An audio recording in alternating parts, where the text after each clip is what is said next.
Então, exemplo 9, convecção natural com condução em regime transitório, em que há gradiente de temperatura na esfera. Ok? Bom, uma esfera coberta com óxido de alumínio de 25 mm de diâmetro, com uma emissividade 0,69, é removida de um forno, sendo que inicialmente a temperatura da superfície é de 180 graus Celsius e ela é deixada para resfriar na água, que está a 24 graus Celsius. O resfriamento ocorrerá até a temperatura de 30 graus Celsius.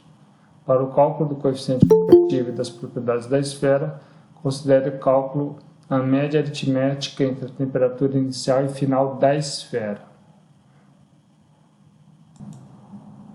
Esse problema nós já fizemos na aula passada. A gente sabe que não tem transferência de calor por radiação, né? Ou melhor, ela é desprezível, tá? Então nós vamos só levar em consideração a convecção e a condução que ocorre, ok? Bom, então, ó, determine o número de Rayleigh, B, o número de Nusselt, C, o coeficiente de transferência de calor por convecção, em watt por metro quadrado Kelvin, D, o número de Biot, e o tempo para o centro da esfera atingir a temperatura de 30 graus Celsius. E F, a temperatura na periferia da esfera para o tempo calculado no item anterior, ok? Bom, então nós temos aqui as propriedades do óxido de alumínio, tá? Condutividade térmica e o calor específico em função da temperatura. E aqui nós temos as propriedades da água, líquido saturado, ok? Que está aqui os valores, tá?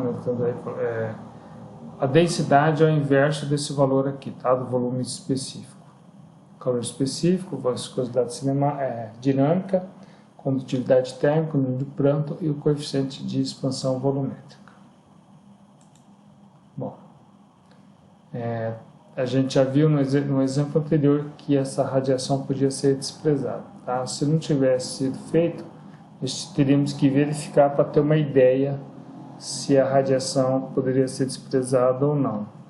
E o caso mais crítico é quando a esfera está na temperatura, no tempo inicial, que a temperatura é a mais alta, tá? Depois a temperatura da esfera vai diminuindo, ok? Bom, nós vamos calcular com os valores baseados na média, né? Falando do exercício, então, ó, o número de Rayleigh. A temperatura média da esfera vai ser a temperatura inicial mais a temperatura final, portanto, se quer o desejo, né, a temperatura dela dividido por 2, que vai dar 105 graus Celsius. Tá? E aí, para calcular as propriedades e calcular o número de Rayleigh, tá? As propriedades têm que ser calculadas na temperatura de filme, que é a temperatura média da esfera, né? No caso, a gente vai supor que a superfície chegue a esse valor, tá? Que esteja nessa média, né?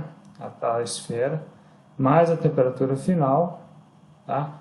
Dividido por 2. Tá? Então a temperatura de filme vai ser de 64,5 graus Celsius e que vai dar 337,5 Kelvin. Ok? Bom, aí a gente naqueles valores da tabela, a gente vai interpolar para 337,5 Kelvin, a densidade dá 980,9 kg por metro cúbico, calor específico 4.187 Joule por quilo Kelvin, a viscosidade dinâmica 476,5 vezes 10 a menos 6 Newton vezes segundo por metro quadrado, condutividade térmica 0,658 Watt por metro Kelvin, ok? E o coeficiente de expansão volumétrica, o beta, 550,8 vezes 10 a menos 6 Kelvin menos 1. Essas outras propriedades, a viscosidade cinemática é a viscosidade dinâmica dividido pela densidade, que vai dar 4,45 ou 450 vezes 10 a menos 7 metros quadrados por segundo. A difusividade térmica alfa é K sobre ρ CP, né? K sobre a densidade e dividido pelo calor específico, a pressão constante, dá 1,602 vezes 10 a menos 7 metros quadrados por segundo. E o número de Prandtl né, que na verdade é o ni sobre alfa, né, a viscosidade cinemática dividida por alfa, também pode ser calculado diretamente das outras probabilidades como mi vezes Cp sobre K, que dá 2,778. Beleza? Então, o número de Rayleigh está aqui, tá? G vezes beta, que é o coeficiente de expansão volumétrica. Aqui não é temperatura, é a temperatura média, tá? Então, onde está ocorrendo o processo, menos o T infinito vezes D ao cubo sobre N vezes alfa, tá? Então, a gente vai considerar na temperatura média da esfera, tá? Então, ó, 9,31 vezes esse valor aqui, que é o beta, a diferença de temperatura, vezes o diâmetro da esfera ao cubo, dividido por Ni e por alfa, tá? O número de Rayleigh vai dar 9,5928 vezes 10 elevado a 7, ok?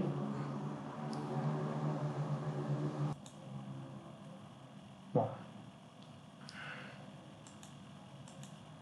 Então, aí letra B, o número de Nusselt. O número de Nusselt, ele é baseado numa correlação empírica em função do número de Rayleigh e do número de Prandtl, tá?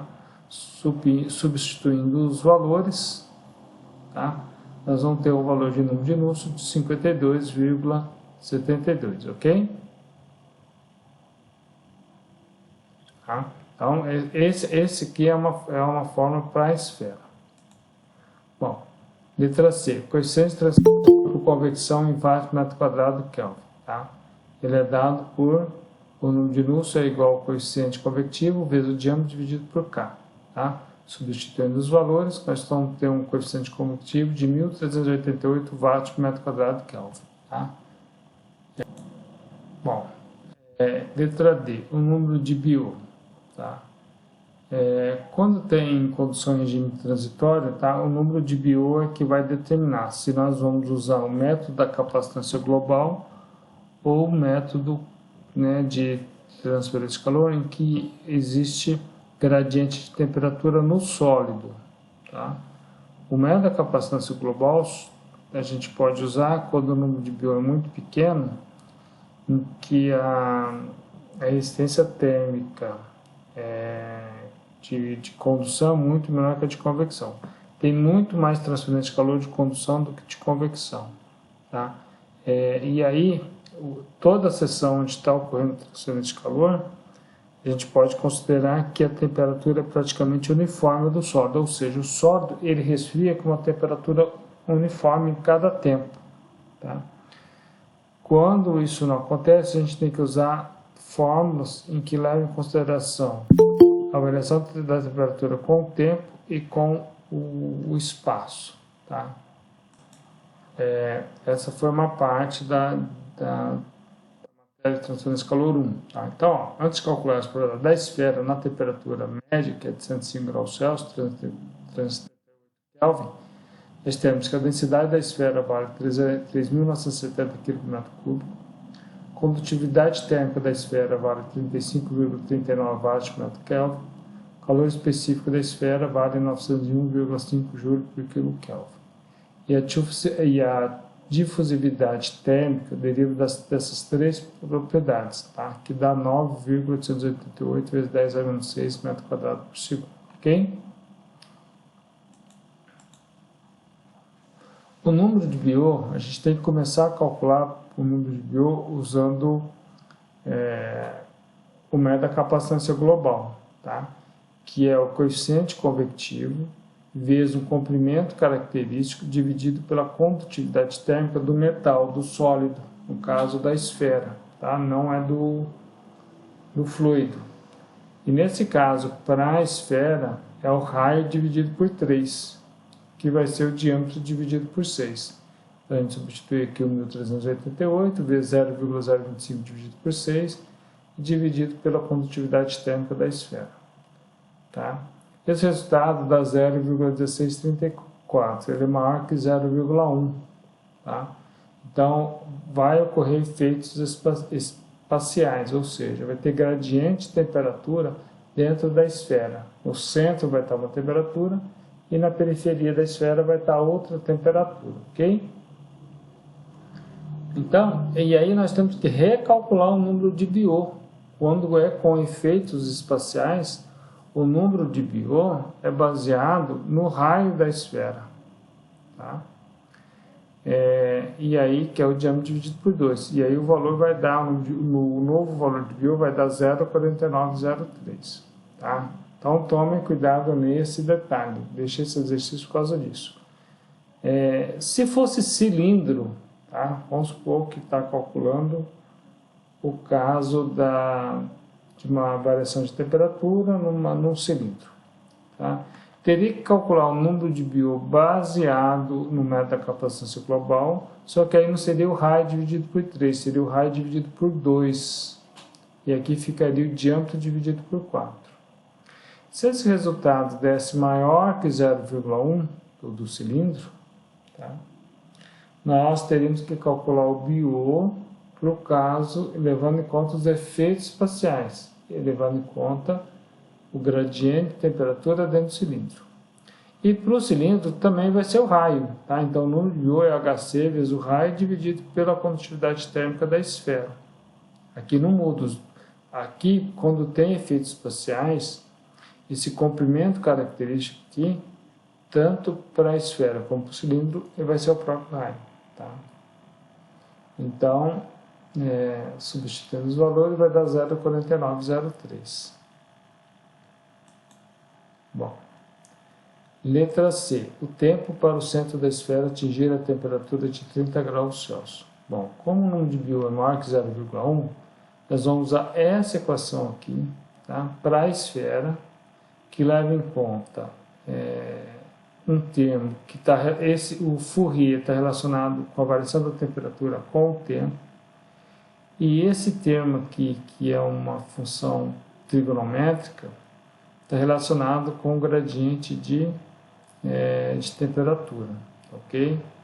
Então, nós temos aí a temperatura variando com o tempo e com a posição, tá? Aqui a temperatura numa posição R qualquer, num tempo qualquer, menos o T infinito, sobre a temperatura inicial, menos a temperatura do T infinito. Essa equação simplificada, ela só é válida para Fourier maior que 0,2. Tá? É uma condição para usar essa expressão.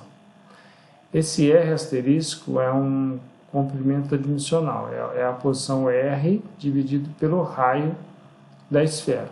Tá? Então, quando o R asterisco vale 0, significa que nós estamos verificando na posição lá do centro da esfera.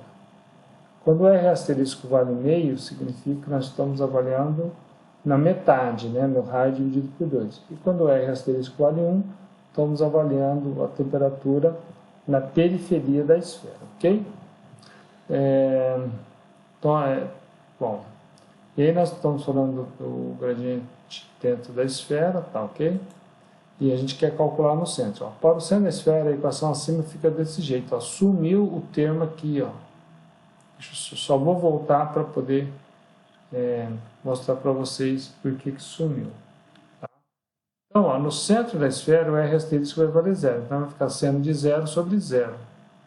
Seno de 0 sobre 0 não está definido, não existe. Mas é a condição de limite. Tá?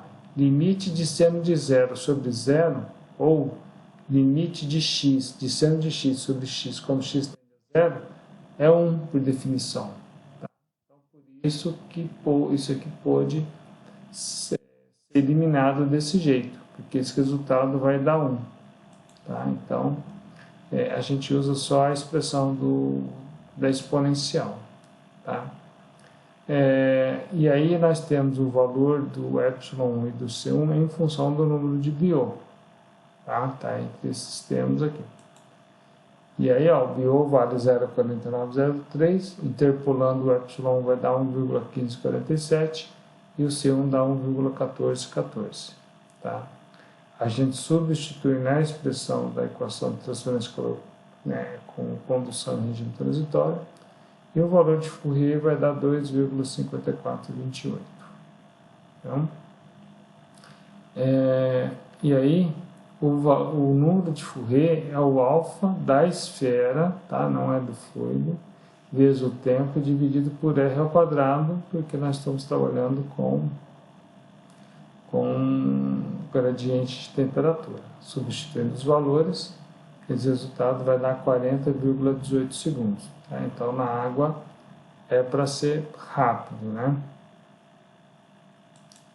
E aí, na letra F, a temperatura na periferia da esfera para o tempo calculado do item anterior. Então, ó, na periferia, a porção radial dimensional vale 1, ou seja, o R asterisco é igual a 1. Tá? Então, isso aqui vai ser igual a 1. Tá? E aí tem que entrar agora o termo do centro. Tá? Então, a gente vai pegar essa equação toda, a gente vai usar o número de Fourier calculado no item anterior e nós vamos substituir os valores. Tá? Então, ó, na temperatura do R igual a R1, para o tempo de 40,18 segundos, menos 24 sobre 180 menos 24, a gente substitui o valor de C1, do ε1, o valor do Fourier, o seno agora, tá, do resultado, e a temperatura vai ser de 28,75 graus Celsius. Tá? Então, tem um pequeno gradiente de temperatura, e tem que ver que a gente está trabalhando com água, nesse caso, e é uma esfera pequena de 25 milímetros de diâmetro. Beleza? Bom, espero que tenha entendido aí o exercício. Vou parar para